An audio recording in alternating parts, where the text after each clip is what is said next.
Assalamualaikum warahmatullahi wabarakatuh. Saya Niko Oktavianur Fitri akan menjelaskan bab 3 penilaian resiko 1. Tujuan bab ini adalah untuk membahas berbagai fase audit, yaitu fase penilaian resiko, fase respon resiko, dan fase pelaporan resiko.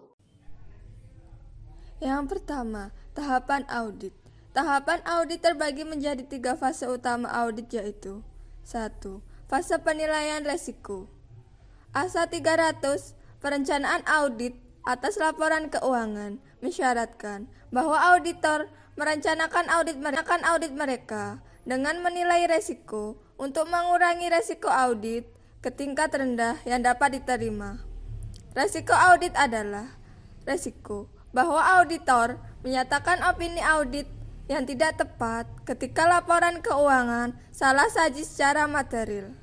Tahap penilaian resiko audit memberikan kesempatan untuk mengoptimalkan efisiensi dan efektivitas saat melakukan audit.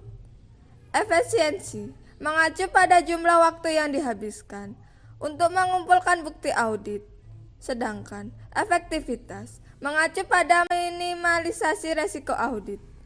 2. Fase respon resiko. Fase respon resiko audit melibatkan pengujian rinci atas pengendalian transaksi dan saldo akun. 3. Menyimpulkan dan melaporkan audit. Fase terakhir audit melibatkan penarikan kesimpulan berdasarkan bukti yang dikumpulkan dan sampai pada suatu opini tentang kebenaran dan kewajaran laporan keuangan. Yang kedua, mendapatkan pemahaman tentang klien. ASA 315 memberikan panduan tentang langkah-langkah yang harus diambil saat memperoleh pemahaman tentang klien. Untuk mendapatkan pemahaman tersebut, auditor akan mempertimbangkan masalah di tingkat entitas, tingkat industri, dan tingkat ekonomi. 1. Tingkat entitas. Pengetahuan tentang entitas diperoleh melalui wawancara dengan personel klien, termasuk pihak yang bertanggung jawab atas tata kelola. Auditor akan mengajukan pertanyaan tentang apa yang dilakukan klien, bagaimana fungsi klien, struktur kepemilikan klien, dan sumber keuangannya. Dengan memperoleh pemahaman tentang klien, auditor berada dalam posisi yang lebih kuat untuk menilai risiko tingkat entitas dan akun laporan keuangan yang mempengaruhi pemeriksaan lebih dekat. 2. Tingkat industri. Di tingkat industri, auditor tertarik dengan posisi klien mereka dalam industrinya, tingkat persaingan dalam industri tersebut, dan ukuran klien mereka relatif terhadap pesaing. Auditor mengevaluasi reputasi klien mereka di antara rekan-rekannya dan tingkat dukungan pemerintah untuk perusahaan yang beroperasi di industri tersebut. 3. Tingkat ekonomi. Ketika mendapatkan pemahaman tentang klien, auditor menilai bagaimana faktor tingkat ekonomi mempengaruhi klien, kenaikan dan penurunan ekonomi, perubahan bunga, dan fluktuasi mata uang mempengaruhi semua perusahaan. Selama peningkatan ekonomi, perusahaan berada di bawah tekanan untuk bekerja sebaik atau lebih baik dari pesaing. Dan pemegang saham mengharapkan peningkatan laba yang konsisten. Yang ketiga, resiko penipuan. Selama tahap penilaian resiko audit, auditor akan menilai resiko salah saji material karena kecurangan. ASA 240. Ketika menilai resiko kecurangan, auditor akan mengadopsi sikap skeptisme profesional untuk memastikan bahwa setiap indikator potensi kecurangan diselidiki dengan benar. 1. Intensif dan tekanan untuk melakukan penipuan. Dalam menilai resiko kecurangan, auditor akan mempertimbangkan intensif dan tekanan yang dihadapi kliennya untuk melakukan kecurangan. Ketika auditor mengetahui salah satu faktor resiko ini dalam isolasi atau kombinasi, mereka akan merencanakan auditnya untuk memperoleh bukti yang terkait dengan setiap faktor resiko. Contoh intensif dan tekanan yang meningkatkan resiko meliputi klien beroperasi dalam industri yang sangat kompetitif, pertumbuhannya yang cepat, penurunan permintaan yang signifikan untuk produk atau layanan klien. 2. Peluang untuk melakukan penipuan. Setelah mengidentifikasi satu atau lebih intensif atau tekanan untuk melakukan kecurangan, auditor akan menilai apakah klien memiliki peluang untuk melakukan kecurangan. Auditor harus menggunakan pertimbangan profesionalnya untuk menilai setiap peluang dalam konteks indikator, resiko lain, dan mempertimbangkan bukti yang tersedia secara menyeluruh. Contoh peluang yang meningkatkan resiko terjadinya penipuan meliputi akun yang mengandalkan estimasi dan penilaian, transaksi yang tinggi menjelang akhir tahun, jumlah penyesuaian dan pembalikan yang signifikan setelah akhir tahun. 3. Sikap dan rasionalisasi untuk membenarkan suatu kecurangan. Sikap mengacu pada keyakinan etis tentang benar dan salah.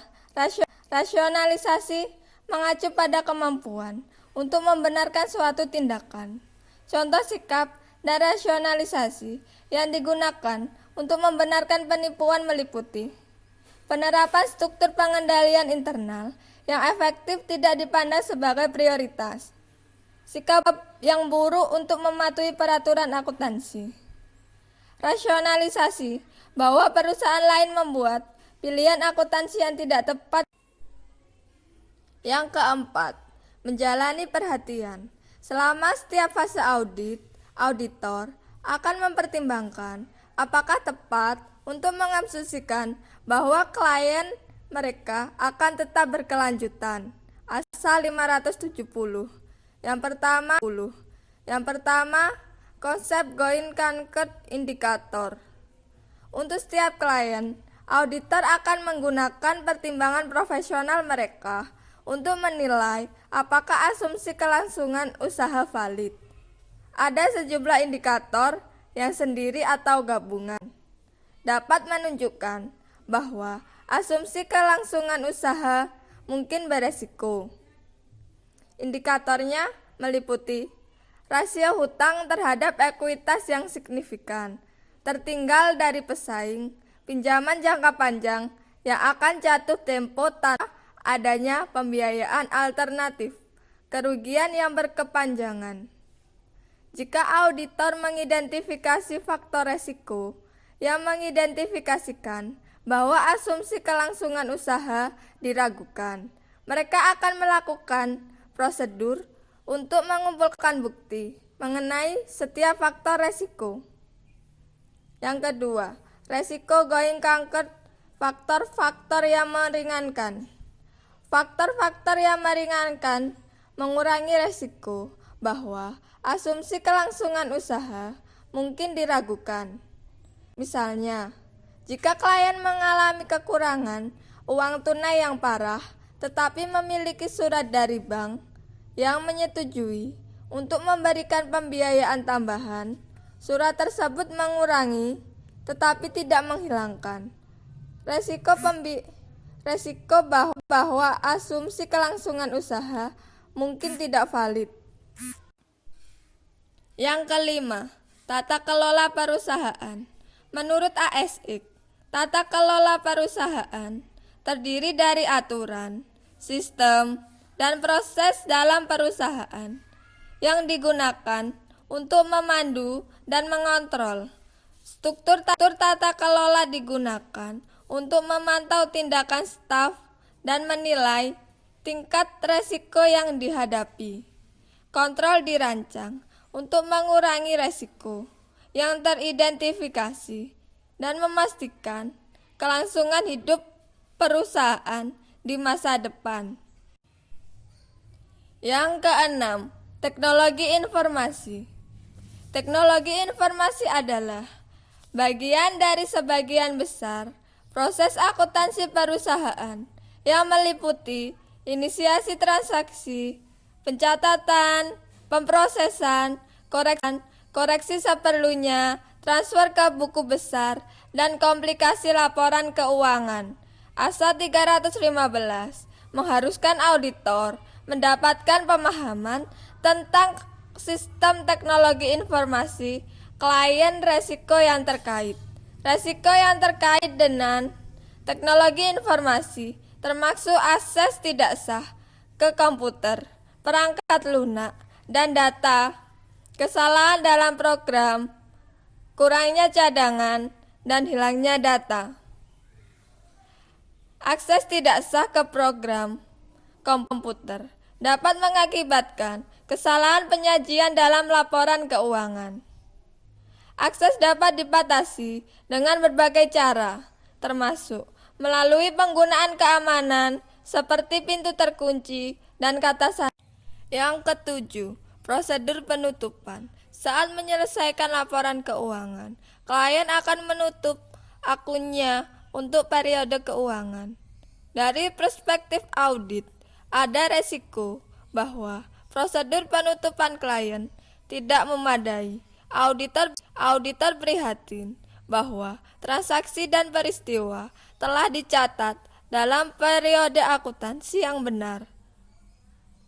Ini adalah tanggung jawab pihak tata kelola, merupakan tanggung jawab auditor untuk memastikan bahwa klien mereka telah menerapkan prosedur penutupannya dengan tepat. Auditor akan menentukan resiko yang terkait dengan prosedur penutupan klien mereka.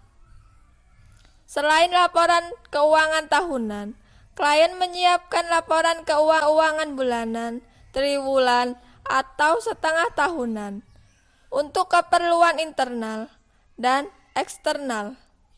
Auditor dapat memeriksa laporan ini untuk menilai keakuratan prosedur penutupan klien mereka saat menyiapkan laporan tersebut. Sekian presentasi dari saya. Bila ada salah kata mohon dimaafkan.